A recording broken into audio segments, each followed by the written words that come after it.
Hello and welcome all of you dear students. इस lecture में हम स्टडी करेंगे theorems on moment of inertia और उनमें से जो एक थ्योरम है वो है हमारे पास में थ्योरम ऑफ पैरेलल एक्सिस। तो ये जो theorem on moment of inertia क्या काम आती है, सबसे पहले हम इसको समझते हैं। मान लो ये हमारे पास में कोई रिजिड बॉडी है। अब इस रिजिड बॉडी के लिए suppose this is axis of rotation, suppose the body is rotating about this axis. अब यदि हमारे पास में और कोई दूसरा एक्सिस हम ले लेते हैं, सपोज इस एक्सिस की मैं बात करता हूँ, इस वाला एक्सिस की, हमें इस बॉडी का इस एक्सिस के अबाउट मोमेंट ऑफ इनर्शिया निकालना है। Suppose a body is rotating about this axis, right. Initially ये बॉडी मान लो इस एक्सिस के अबाउट रोटेट करती है और इस एक्सिस के अबाउट यदि हमें मोमेंट ऑफ इनर्शिया पता हो तो हम किसी दूसरे एक्सिस के अबाउट, ये वाला जो एक्सिस है इस एक्सिस के अबाउट मोमेंट ऑफ इनर्शिया निकालना हो तो देखो इन दोनों में खासियत क्या है। दोनों एक्सिस के बीच की यदि हम बात करें तो these two axis are parallel to each other. अब इनमें से मान लेता हूँ कि मैं ये जो एक एक्सिस है ये इस बॉडी के सेंटर ऑफ मास में से पास होता है, राइट। अब हमें किसी दूसरे एक्सिस के अबाउट निकालना है, इस एक्सिस के अबाउट मुझे मोमेंट ऑफ इनर्शिया निकालना। Suppose we have to find moment of inertia about this axis और इस एक्सिस के अबाउट मुझे पता हो तो हम इस एक्सिस के अबाउट मोमेंट ऑफ इनर्शिया निकाल सकते हैं। सो इस प्रकार से जो मोमेंट ऑफ इनर्शिया की जो थ्योरम है वो क्या काम आती है, यदि हमें किसी रिजिड बॉडी का किसी एक एक्सिस के अबाउट मोमेंट ऑफ इनर्शिया पता हो तो हम किसी दूसरे एक्सिस के अबाउट मोमेंट ऑफ इनर्शिया को निकालने के लिए हमारे पास में दो थ्योरम है। एक को बोलते हैं थ्योरम ऑफ पैरेलल एक्सिस और एक को बोलते हैं थ्योरम ऑफ परपेंडिकुलर एक्सिस। सो पहले हम इसको समझेंगे कि थ्योरम ऑफ पैरेलल एक्सिस क्या है। जैसे नाम से ही क्लियर है कि ये जो दोनों एक्सिस हैं दोनों कैसे हैं, पैरेलल है। इस एक्सिस के अबाउट मुझे मोमेंट ऑफ इनर्शिया निकालना है और ये एक्सिस गिवन है, इस एक्सिस के about moment of inertia is given.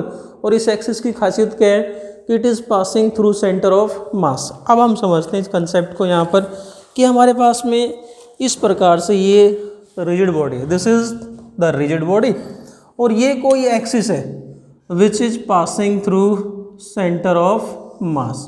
यहाँ पर मान लेता हूँ C is centre of mass of the body और इस एक्सिस को नाम क्या दे दिया, K L. And we have to find moment of inertia about axis A B. इस एक्सिस के अबाउट अपने को मोमेंट ऑफ इनर्शिया निकालना है, right. We have to find moment of inertia about axis A B और given क्या है हमें, इस रिजिड बॉडी का एक्सिस के एल के about moment of inertia given है। और दूसरी खासियत क्या है कि ये जो एक्सिस के एल इस बॉडी के सेंटर ऑफ मास में से पास होता है। तो ये थ्योरम क्या कहती है, बड़ा सिंपल सा जवाब है हमारा कि यदि हमें इस एक्सिस ए बी के अबाउट मोमेंट ऑफ इनर्शिया निकालना है then moment of inertia of this body about axis A B, I A B का मतलब है moment of inertia about axis A B is equal to I K L plus M is total mass of the body and H is perpendicular distance between the two parallel axes. So according to theorem of parallel axis इसको हम यूँ लिख सकते हैं mathematically, I A B that is moment of inertia about any axis AB is equal to sum of moment of inertia about axis KL which is passing through center of mass, right, and parallel to AB plus product of total mass and square of the distance between the two parallel axes. So पहले हम इसको define करते हैं then we will prove it. देखो definition क्या बनेगी, moment of inertia of a rigid body about any axis A B. ये हमारे पास में रिजिड बॉडी है, ये एक्सिस कौन सा हो गया, ए बी। इस एक्सिस ए बी के अबाउट बॉडी का मोमेंट ऑफ इनर्शिया क्या आएगा, is equal to sum of moment of inertia of the body about any axis के एल, राइट। सम ऑफ, तो एक तो किस किस का सम है, एक तो बॉडी का मोमेंट ऑफ इनर्शिया जो एक्सिस के एल का अबाउट होगा और किसका सम होगा, राइट। देखो आई के एल की खासियत क्या है कि it is equal to sum of moment of inertia of the body about any axis के L passing through center of mass in a direction parallel to AB, right. ये जो axis KL है, जो बॉडी के centre of मास में से पास हो रहा है, ये इस एक्सिस AB के क्या है, ये पैरेलल है, plus the product of total mass of the body and square of the perpendicular distance between the two parallel axis plus product of total mass. हम क्या मान लेते हैं, capital M is total mass of the body and H is perpendicular distance.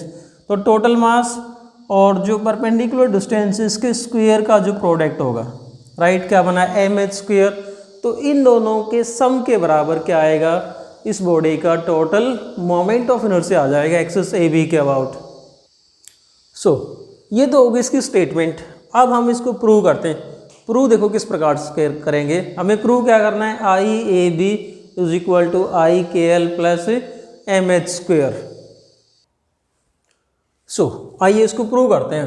हम क्या मान लेते हैं कि मान लो ये जो बॉडी है, it consist of discrete particle, जैसे हम पहले प्रूव कर चुके हैं कंटिन्यूस मास डिस्ट्रीब्यूशन या डिस्क्रीट मास डिस्ट्रीब्यूशन हो। तो इसको इजी करने के लिए हम क्या मान लेते हैं कि body consist of n particles of mass m1 m2 m3 and so on. Last particle का मास क्या मान लिया, mn, मतलब n पार्टिकल की बनी हुई है बॉडी है, और at perpendicular distance r1 r2 r3 and so on. nth particle का डिस्टेंस क्या मान लिया, rn। अब ये कहाँ से मान रहे हैं हम, फ्रॉम एक्सिस KL। ये जो एक्सिस KL है और ये KL कहाँ से पास हो रहा है, इस बॉडी के सेंटर ऑफ मास में से, राइट। सो इस पूरी बॉडी का इस एक्सिस KL के अबाउट मोमेंट ऑफ इनर्शिया यदि हम कैलकुलेट करें, then we know that moment of inertia of the total body about axis KL क्या होगा, m1 r1 का स्क्वायर प्लस m2 r2 का स्क्वायर एंड मास गुणा square of perpendicular distance from axis of rotation.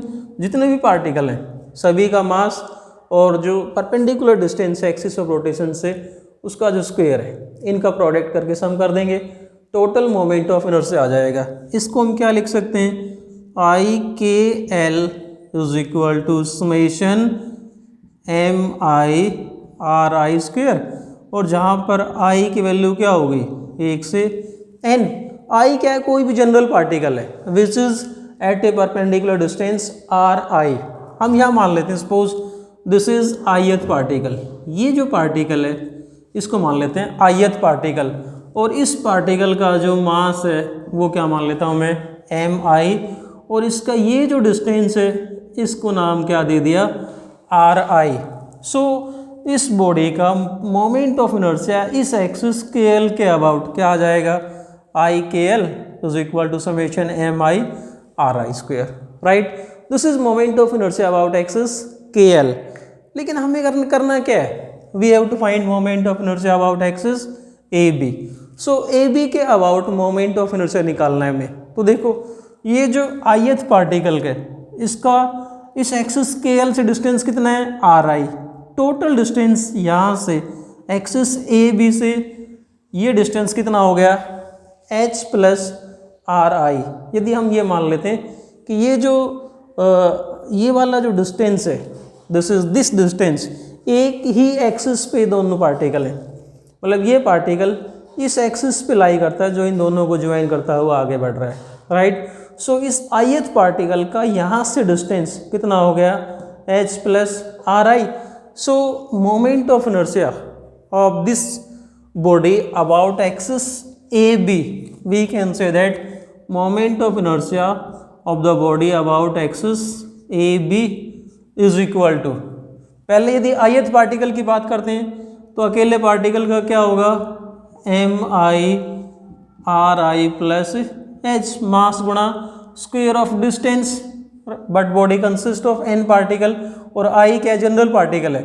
यदि हम इन सभी particles का सम कर देते हैं तो समेशन कर दिया मैंने, समेशन MI/RI प्लस H का होल स्क्वायर, और I की वैल्यू क्या होगी, 1 से n।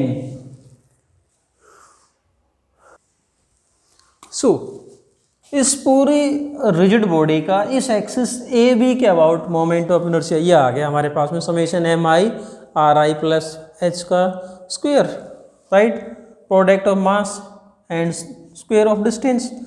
अब इसको हम आगे सोल्व करते हैं, क्या आएगा हमारे पास में, I A B is equal to, ये जो टर्म है होल स्क्वायर, इसको ओपन कर लेते हैं, that is equal to M I और आर आई प्लस एच का whole square, A plus B का होल स्क्वायर वाला फार्मूला लगा के इसको ओपन करते हैं, आर आई का square plus H square plus 2RIH, और आई की वैल्यू कहाँ से कहाँ तक है, 1 से लेके n तक, राइट।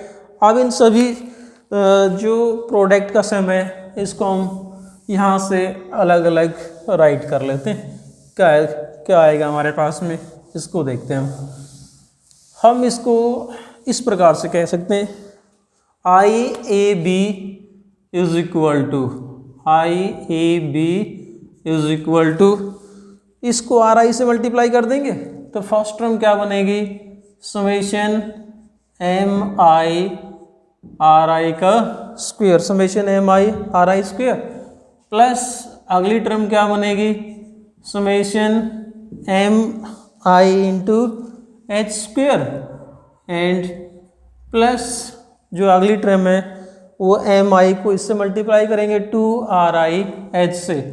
सो यहाँ पर देखो एम आई को किससे मल्टीप्लाई करेंगे, 2RIH, तो ये 2H ये तो कांस्टेंट है, इसको तो निकाल लिया हमने समेशन से बाहर, और समेशन में क्या रह गया, MIRI, आई की वैल्यू कहाँ से कहाँ तक वेरी करती है, 1 से लेके n तक, सभी में आई की वैल्यू 1 से n तक वेरी करती है, I is varying from 1 to n।